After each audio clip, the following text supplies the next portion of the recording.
Merci Marcel, j'espère que ça va m'aider pour mes idées et pour le dossier du CIRO que je vais aborder avec vous aujourd'hui. Excusez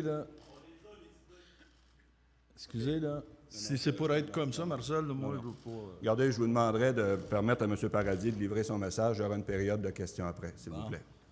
Je comprends là, qu'il n'y a pas eu de période de questions l'an passé, mais cette année, moi, j'ai insisté pour qu'il y en ait une parce que j'aime ça un échange direct. Je veux saluer mes collègues de l'Assemblée nationale qui se sont joints à nous. La ministre du Développement économique, vous l'avez souligné, c'est important, puis on a travaillé cet aspect-là du dossier au cours de l'année. Le ministre des Forêts, Fonde, il y a un dossier qui s'appelle Baie-Lavalière à un moment donné, puis je pense qu'on ne l'évitera pas non plus aujourd'hui, ce dossier-là. On est à mi-mandat. Les élections en 2014, les prochaines en 2018. Quand vous êtes à mi-mandat, c'est le temps de dresser un bilan puis de parler des objectifs. Un bilan d'un côté, puis des investissements possibles de l'autre côté qu'on peut faire ensemble. Moi, je veux profiter de cette situation pour qu'on fasse une petite rétrospective. Quand nous sommes arrivés, là, les députés que vous voyez là, puis les ministres au gouvernement, il y a 2 ans et demi, on avait un déficit dont on a pris la responsabilité, qui s'élevait à 7 milliards de dollars par année. Ça veut dire qu'on passait sur le dos de nos enfants puis de nos petits-enfants 7 milliards de dollars par année. Au cours de la première année, on en a éliminé 5. Pas été facile, mais l'a fait. Au cours de la deuxième année, on a éliminé un 2 additionnel. Ça n'a pas été facile, mais on l'a fait. Et pour la première fois en 50 ans, on a commencé à réduire la dette que nos enfants auront à assumer.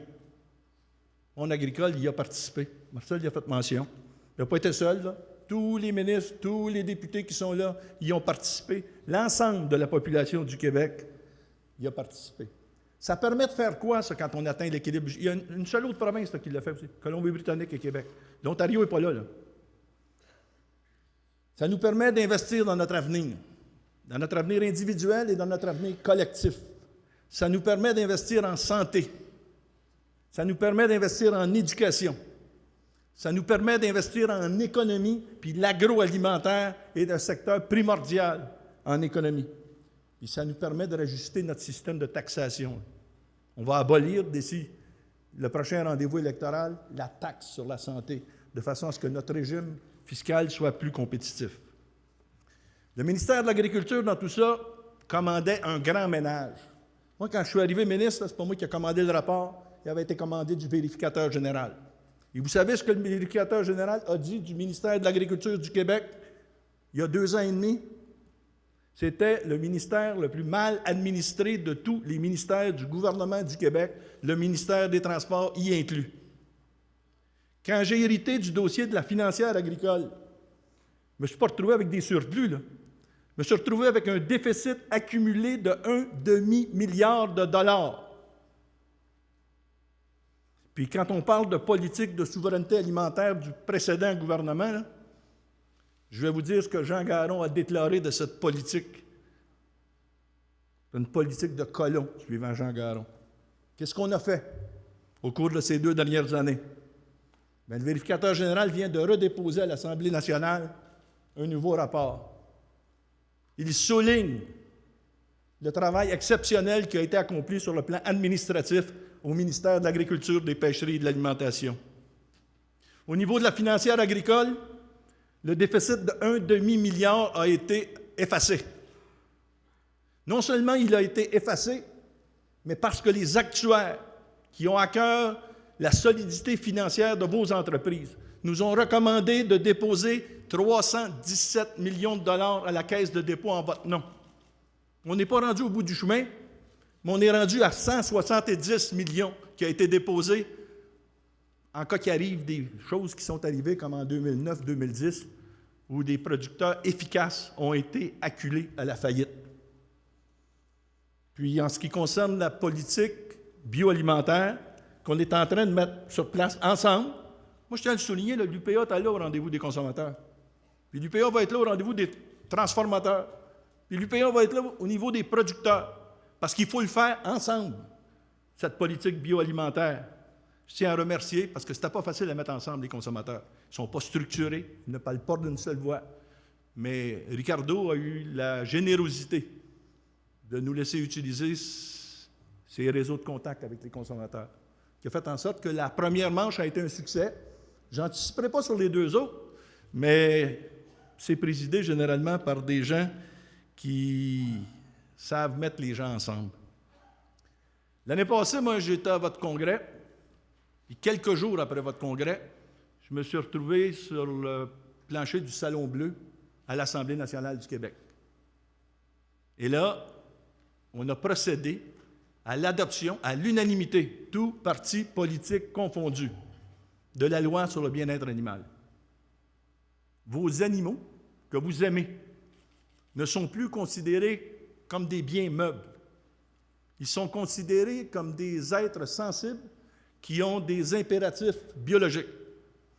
Je tiens à vous remercier du support que vous avez apporté à l'adoption de ce projet de loi. Tant qu'à être des remerciements, parce que ça a été un peu rock and roll l'année passée dans à peu près tous les secteurs, je veux remercier Bruno Letendre, le président des producteurs de lait. Ça a été une année extrêmement difficile. Le lait diafiltré, le contrôle des frontières, les négociations sur le plan international et sur le plan national. Je ne le fais pas souvent parce que je parle d'élu à élu, mais une mention spéciale à Alain Bourbeau. C'est la première fois de ma vie que j'ai engagé un directeur général d'une production pour m'accompagner dans une négociation avec un ministre fédéral. Il a occupé les fonctions d'attaché politique à l'occasion de ces rencontres-là parce que j'avais besoin du meilleur support technique à l'occasion de ces négociations. Je veux remercier David Boissonneau, qui a hérité de la tâche de représenter les producteurs de porc dans une situation qui n'était pas facile et qui a fait en sorte qu'avec le temps, avec les moyens mis de l'avant, avec une filière qui est exemplaire, aujourd'hui, les producteurs de porc sont fiers de dire qu'ils sont producteurs de porc. David n'a jamais baissé la tête. Il passe présentement par une période un peu plus difficile. Les prix ne sont pas au rendez-vous. Mais parce qu'on a pris des précautions, il a été en mesure d'annoncer il y a à peu près 2 semaines une avance de 33 millions à ses producteurs. On n'a pas eu besoin de faire tous les comités ministériels et attendre qu'ils crèvent avant de payer. On l'a fait, puis c'est une avance. Et s'il mérite d'être supporté davantage en début d'année, on va répéter le geste. Je voudrais remercier Serge Beaulieu. Serge, il est là. Combien de rencontres dans le bureau du député d'Huntingdon, le whip du parti? Quand tu m'as organisé une manifestation, ça a bien réussi, soit dit en passant. L'an passé, les demandes de la Fédération au début étaient de 500 000 en taille. On a jasé, on a discuté. La demande est montée à 2 300 000 en taille. On a jasé, on a discuté, et la demande, acceptée par la Régie des marchés agricoles du Québec, est montée à 5 millions en taille. Les demandes des producteurs, c'est 15 millions en taille. Mais il y en a 5 millions, là. Puis le 5 millions va permettre des investissements dans toutes les régions du Québec de 100 millions au printemps. Merci de ta collaboration. Claude Viel, qui vit une situation lui aussi difficile dans l'industrie du bœuf. J'ai échangé avec le président Groslot la semaine passée sur ce dossier. Il n'y a pas de solution miracle, mais Claude ne lâche pas et il a encore en tête le bœuf du Québec. Et si le ministère peut faire quelque chose pour l'accompagner dans ce dossier, tous les efforts seront déployés. Là, je vais remercier un bloc de 3 en même temps parce que quand je les rencontre successivement, puis ils défendent à peu près les mêmes dossiers. Pierre-Luc Leblanc, Paulin Bouchard, puis Ghislain Loyer. Merci pour votre appui pour la défense de la gestion de l'offre, tant sur le plan international que sur le plan national. Vous avez également renégocié des parts de marché à l'intérieur du Canada qui vont faire grandir le Québec sur la place qu'il occupe dans l'agroalimentaire. Merci, je ne pensais jamais faire ça de ma vie parce que nos premières rencontres ont été difficiles. André Mousseau, les serres. On traînait de la patte comparativement à l'Ontario, pas à peu près. André, lui non plus, n'a jamais lâché. Et ces rencontres avec Hydro-Québec qu'on fait passer le courant. Il reste des gestes à poser, mais on est sur la bonne voie. J'ai 3 remerciements un peu spéciaux. Yvon Simard, je ne sais pas s'il est ici aujourd'hui, l'ancien président de Saguenay-Lac-Saint-Jean. On n'aurait pas pu mettre sur pied le programme de drainage et de chaulage pour des régions au Québec, n'eût été de son entêtement. Il laisse un legs pour ces régions, Bas-Saint-Laurent, entre autres, Saguenay-Lac-Saint-Jean, Côte-Nord, Abitibi. Il laisse un legs où on met en valeur ce qu'on a de plus précieux, la terre québécoise. Il y a 2 ans, prends des petits verres d'eau, Marcel, parce que Papa Parman ne fait pas. Il y a 2 ans, à l'occasion du premier congrès, là, ceux qui portent des gilets en avant, c'était les jeunes de la FRAC qui étaient là. C'était les allées aussi à votre place. Puis ils réclamaient de l'action pour la relève agricole. Lundi de la semaine dernière, de cette semaine, excusez, on a annoncé, Karine Vallière était là, la députée de Richemont. On était dans le côté de Caroline, on était sur la côte de Beaupré. On a annoncé un nouveau programme pour la relève agricole qui est inspiré de 2 rapports. Habituellement, quand tu es ministre, les chiffres ne concordent pas toujours, puis les rapports ne concordent pas toujours. En ce qui concerne la relève, on a travaillé sérieusement, puis j'ai obtenu 2 rapports. Un de M. Pronovo, un ex-fonctionnaire, puis l'autre de la FRAC. Et là, les 2 rapports s'en allaient dans le même sens. Les mêmes actions à poser. Au mois de juin, si ma mémoire me sert correctement, j'étais dans la ferme familiale de la présidente de la FRAC. Et là, on a convenu ensemble de mettre en place la principale recommandation de ces rapports. On a divisé le travail. J'ai demandé à Michel de s'occuper de trouver le nom et les critères. J'ai dit, moi, je m'engage à trouver le financement. Elle a trouvé le nom.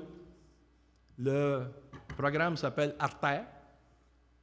Le financement est au niveau de 300 000 $. Et ça fait en sorte que quelque chose qui est parti de mon comté, de Brome-Missisquoi, qui s'est étendu à 7 autres MRC, va s'étendre à la grandeur du Québec. Ça va permettre aux jeunes, puis plus particulièrement non apparentés, apparentés ont réussi, là, c'est jamais facile, chaque cas est un cas d'espèce. Mais quand ce n'est pas apparenté, l'accès à l'agriculture est difficile. Puis on a de plus en plus d'inscriptions dans nos ITA. La Pocatière, Saint-Hyacinthe, Collège McDonald. Les jeunes sont intéressés, mais ce n'est pas facile. Le programme Artère vise à marier un jeune qui a un rêve avec quelqu'un qui a une terre qui ne met pas nécessairement en valeur, dans le but ultime de les accompagner jusqu'à chez le notaire pour l'acquisition de la dite terre. Ça n'aurait pas pu se faire sans la collaboration de la présidente de la FRAC, et je tiens à la remercier. Je vais également remercier Christian Saint-Jacques.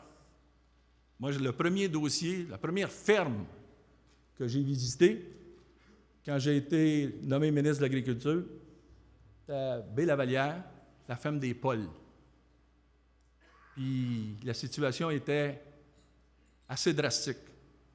Ils étaient sur le point de perdre leur ferme. Puis il y a une douzaine d'autres voisins qui sont impliqués là-dedans aussi. Ça a pris trop de temps à mon goût. Ça a pris un comité interministériel formé de 6 ministres. Ça a pris la collaboration du ministre des Finances. Mais en bout de ligne, le Conseil des ministres a pris une décision hier. Et d'ici Noël, en compagnie de mon collègue, le ministre des Forêts et de la Faune, on va se rendre sur place et on va communiquer aux intéressés le résultat de la décision gouvernementale. Avant d'être ministre, on est député. Je veux souligner, je ne sais pas, je ne les ai pas vus en rentrant, mais 2 participants, j'imagine, de mon comté. Stéphanie Lavasseur, dans les pommes, puis Jean-Marie Rainville pour les cultures. Ensemble, depuis 2 ans et demi, on a fait le ménage. On a positionné l'agriculture comme le principal employeur au Québec. On a commandé de l'Institut du Québec, présidé par un ex-ministre des Finances, Raymond Vachon, une étude qui nous comparait aux autres secteurs d'activité économique.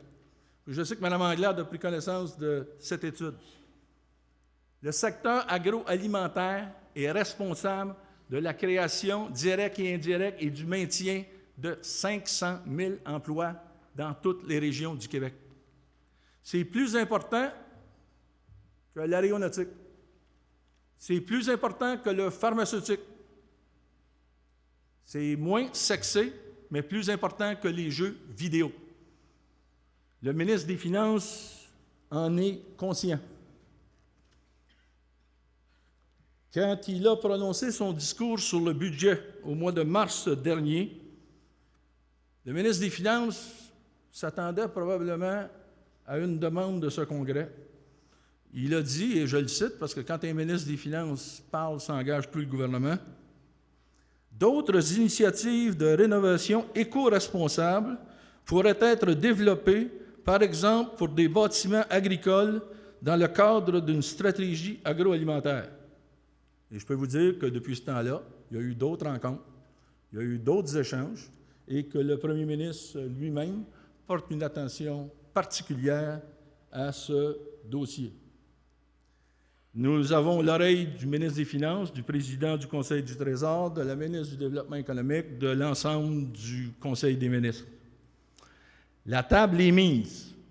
Il nous appartient d'investir ensemble dans l'avenir d'un Québec fier de son agriculture et fier de ses agriculteurs.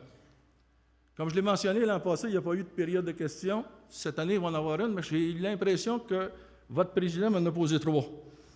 Et j'ai l'intention, avant de procéder, de répondre à ces 3 questions.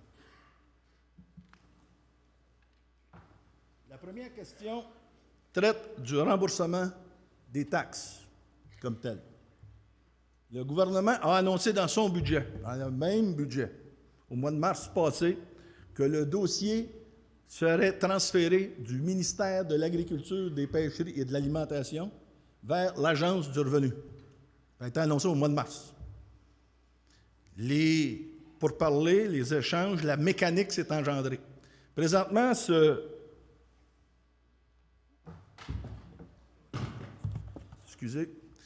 Présentement, là, le budget qui est consacré au remboursement des taxes s'élève à 145,5 millions cette année.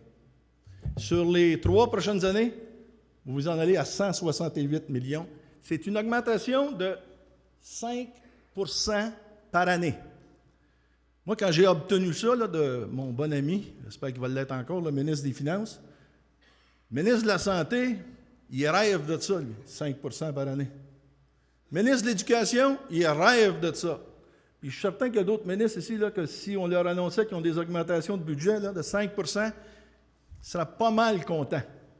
Fait qu'on est allé chercher ça, on simplifie les règles du jeu aussi. Il y a une demi-douzaine de critères présentement, il va en rester 2. Moins de règlements, moins de paperasse, moins d'administration. Ça nous coûte par année au ministère à administrer 2,5 millions. On va sauver 1,5 en administration. Nous autres, on appelle ça de la saine gestion. Maintenant, on a eu 3 guerres de chiffres l'an passé. Puis moi, pas nouveau les guerres de chiffres, c'est pas parce que c'est l'UPA. Moi, j'ai été ministre du Travail. J'avais la CSN, puis la FTQ, puis le Conseil du patronat, puis il n'y avait jamais les mêmes chiffres. J'ai été ministre de l'Emploi, de la Sécurité du revenu. J'avais les chiffres du salaire minimum, puis de l'aide sociale, puis j'avais des études économiques, puis etc. Tu n'as jamais les mêmes chiffres. Mais à un moment donné, il faut que tu prennes des décisions. Cette année-là, dans le sirop d'érable, on n'avait pas les mêmes chiffres quand on est parti. Bon, on a abouti aux mêmes chiffres. Dans les agris puis l'ASRA, on n'avait pas les mêmes chiffres. Ce que j'ai fait, c'est que j'ai organisé une rencontre entre votre président et le premier ministre. Puis le premier ministre a dit au président, si vos chiffres sont bons, ça va être ça. Mais on a eu un gros problème. Puis moi, à date, là, je me suis fié aux chiffres du ministre des Finances du Québec. Il s'appelle Carlos Letao. C'est le 2e meilleur économiste au monde. Il ne s'est pas trompé dans ses budgets. Puis je respecte les autres chiffres qui sont sur la table, mais à un moment donné, il faut prendre des décisions. Et le ministre des Finances me dit, par écrit, après avoir rencontré l'UPA, et là, je vais le citer au texte, je ne veux pas être mal interprété, L'UPA affirme que plus de 80 % des agriculteurs subiront une hausse de 30 à 40 % de leurs factures, message véhiculé dans leurs communiqués et dans ceux des oppositions. Les données réelles, c'est le ministre des Finances qui parle, démontrent plutôt que les bénéficiaires qui verront leur compte de taxes haussé de plus de 30 % représentent 1 % de la clientèle, entre parenthèses 300 producteurs, pour une perte moyenne de 113 piastres. À date, là, le ministre des Finances, il ne s'est pas trompé. Et je vais vous dire, là, pour ceux qui ont des doutes, parce que je comprends c'est quoi, là, pas facile les chiffres, je comprends c'est quoi, j'ai un projet de loi qui est prêt si jamais le ministre des Finances s'est trompé. Mais à date, il ne s'est jamais trompé. Puis, il ne s'est pas juste trompé dans les dossiers agricoles. Il ne s'est pas trompé dans l'équilibre budgétaire du gouvernement du Québec. Il ne s'est pas trompé dans le maintien de la cote de crédit du Québec. Vous pouvez douter de ces chiffres. L'année passée, je me suis fait, huer dans les chiffres dans le sirop d'érable. Pendant l'année, ça s'est arrangé. Puis, alors, mais 5 millions dans la taille, là, c'est pas tombé du ciel, là. C'est la Fédération qui l'a demandé, oui. Mais après avoir demandé, t'as combien, 500 000 au début? Bien, écoutez, c'est pas compliqué, là. J'ai amené le dossier. Il y a eu des dates, il y a eu 3 demandes à la Régie des marchés agricoles. J'ai fait vérifier les dates d'entrée à la Régie des marchés agricoles du Québec, puis on va les rendre publics. Comme ça, vous allez pouvoir vous faire une tête, de savoir si ça a été fait avant ou après. Moi, j'ai la date exacte, fait que là-dessus, je ne suis pas mal à l'aise. Deuxième dossier qui avait été mentionné par Marcel, c'était les programmes vétérinaires. Là. Moi, l'abolition de ce programme-là, là, j'ai entendu parler de ça par Marcel à une rencontre qu'on a eue dernièrement. J'ai vérifié dans le ministère. Il est pas, puis je pense que dans la dernière ou l'avant-dernière terre de chez nous, vous allez lire un petit article là-dessus, il est mentionné dans l'article que le budget va être là, puis ça se peut qu'il augmente. Qu'est-ce qu'on corrige dans ce programme-là présentement? Il est où le problème? Le problème, il est dans les régions périphériques. Dans les régions périphériques, on manque de vétérinaires. On encourage même les vétérinaires à Saint-Hyacinthe, avec une bourse d'études spéciale, à se spécialiser dans les grands animaux, parce que c'est plus tentant d'aller dans les petits animaux, puis c'est plus payant, comme on dit. Là. Fait qu'on leur donne une bourse d'études. Puis on les encourage à aller s'installer dans les régions. Puis pour en arriver à une solution correcte, il y a une table de travail qui se réunit. Fait que les inquiétudes là-dessus, là, ne peuvent pas vous empêcher d'en avoir. Mais il n'est pas question de diminuer les montants d'argent qu'on consacre à la santé animale. On vient d'adopter une loi sur le bien-être animal. Il me semble que la santé, ça fait partie du bien-être. Puis ce que j'ai comme écho de la machine administrative, qui s'est vue féliciter dernièrement pour ses améliorations de gestion par le vérificateur général, c'est qu'il risque d'avoir une augmentation. Fait que moi, j'ai applaudi tantôt quand le président vous a demandé. Puis il y avait un troisième élément. Marcel, c'était... L'investissement sur les fonds. Ah, l'investissement.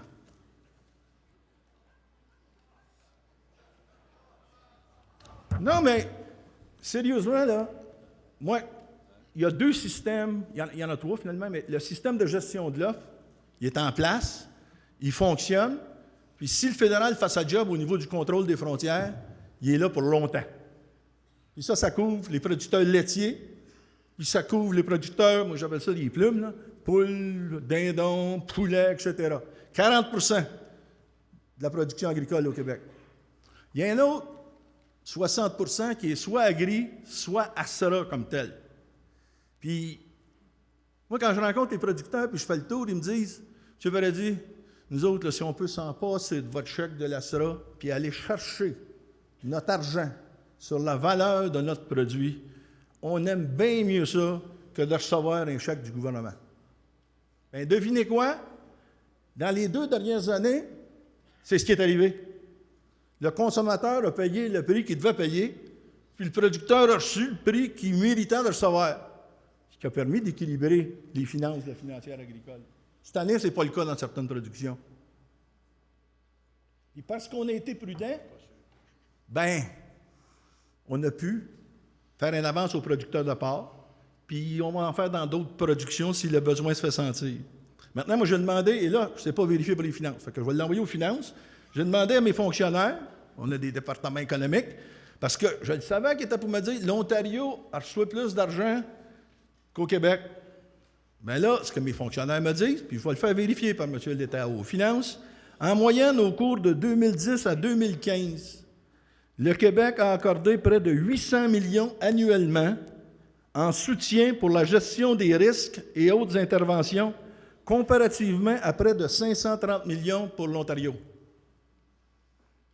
Disons que si ces chiffres-là sont validés, là, moi je sens qu'on a fait pour notre support à l'agriculture, on s'est battu pour la gestion de l'offre, on a marché à Saint-Armand puis jusqu'à Ottawa, puis on s'est battu pour que nos programmes de soutien à la SRA soient améliorés. Puis présentement, devinez quoi, on est en négociation avec le gouvernement fédéral pour les agris de 2018 à 2023 pour les améliorer. Moi, je comprends là, que quand tu es producteur agricole, ce que tu as besoin, avant toute chose, c'est un filet de sécurité. Mais ce filet de sécurité-là, là, au Québec, il est meilleur que n'importe où ailleurs au Canada. Charles Félix, il dit non, mais il va encore être obligé. L'État, c'est le deuxième meilleur économiste au monde. Ah, ben c'est ça.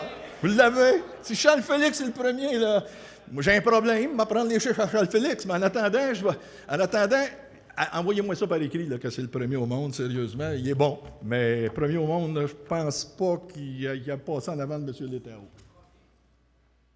C'est les trois sujets. La valeur des terres, moi je vais revenir là-dessus, là, parce que j'ai un collègue à l'Assemblée nationale, puis Marcel l'a dit tantôt, depuis 10 ans, là, les valeurs des terres ont augmenté beaucoup. En 2013, mon collègue de Huntingdon a posé une question sur l'augmentation à l'époque de 25 du prix des terres. C'est Stéphane Biette. Vous savez ce que Gendron a répondu? Il dit, j'ai rencontré les producteurs de lait, j'ai rencontré les producteurs de céréales, j'ai rencontré les producteurs de porc. Personne ne m'a parlé de ça. Vous êtes les seuls. En 2013, ça faisait longtemps là, que c'était en augmentation. Fait que, on fait quoi pour faire en sorte que l'outil de travail, qui est la terre, demeure abordable? Moi, quand je regarde les transactions qui sont faites, là, puis on va avoir une information encore plus juste à partir du 1er janvier, la majorité des transactions se fait de producteur à producteur. C'est au Québec où les producteurs, en pourcentage, sont plus propriétaires de leur ferme que dans n'importe quelle autre société avec laquelle on se mesure ou on se compare. C'est exact, ça, Charles Félix? Il n'est pas sûr. Mais moi, je vous le dis, là, moi, je suis certain, on est en haut de 80 %. Fait qu'il faut continuer, puis il faut avoir les outils pour que ça continue dans ce sens-là. Puis les outils pour que ça continue dans ce sens-là, bien, on en a mis un en œuvre cette semaine grâce à la collaboration de la relève agricole. Là, moi, je vois qu'il y a beaucoup de monde au micro, je vais arrêter puis poser des questions. Ça va?